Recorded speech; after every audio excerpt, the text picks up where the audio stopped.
Here's a function that is piecewise. That means it's broken up into 3 unique pieces. We have to worry about the boundaries of these pieces. For instance, f of x is equal to 3 only when x is less than or equal to negative 2. And f of x is equal to 3 minus x only when x is greater than or equal to 2. And in between those two boundaries, we have this other function, x squared, enacted. So we're going to worry about these boundaries. So I'm going to put them in as dotted lines. They're not really part of the graph, but it gives me an indication that the graph is different on both sides of this dotted line. On the left, it's 3. Between 2 and negative 2, it's going to be that function x squared. Beyond 2 to the right, it's going to be that 3 minus x. So I'm just going to put those in as references. And then I'm just going to draw the graph.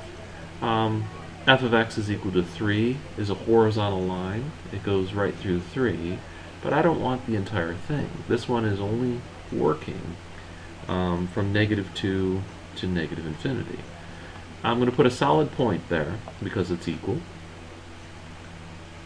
and draw the graph strictly to the left. Not one part of it goes to the right of negative 2. X equals negative 2.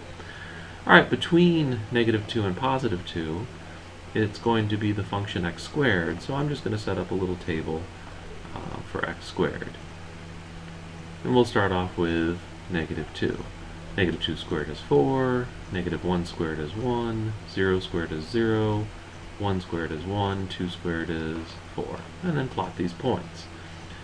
At negative 2, 4, which is here, it's not equal to, so I'm just going to leave it as an open circle, indicating that it's not a point there, it just is rather close to it.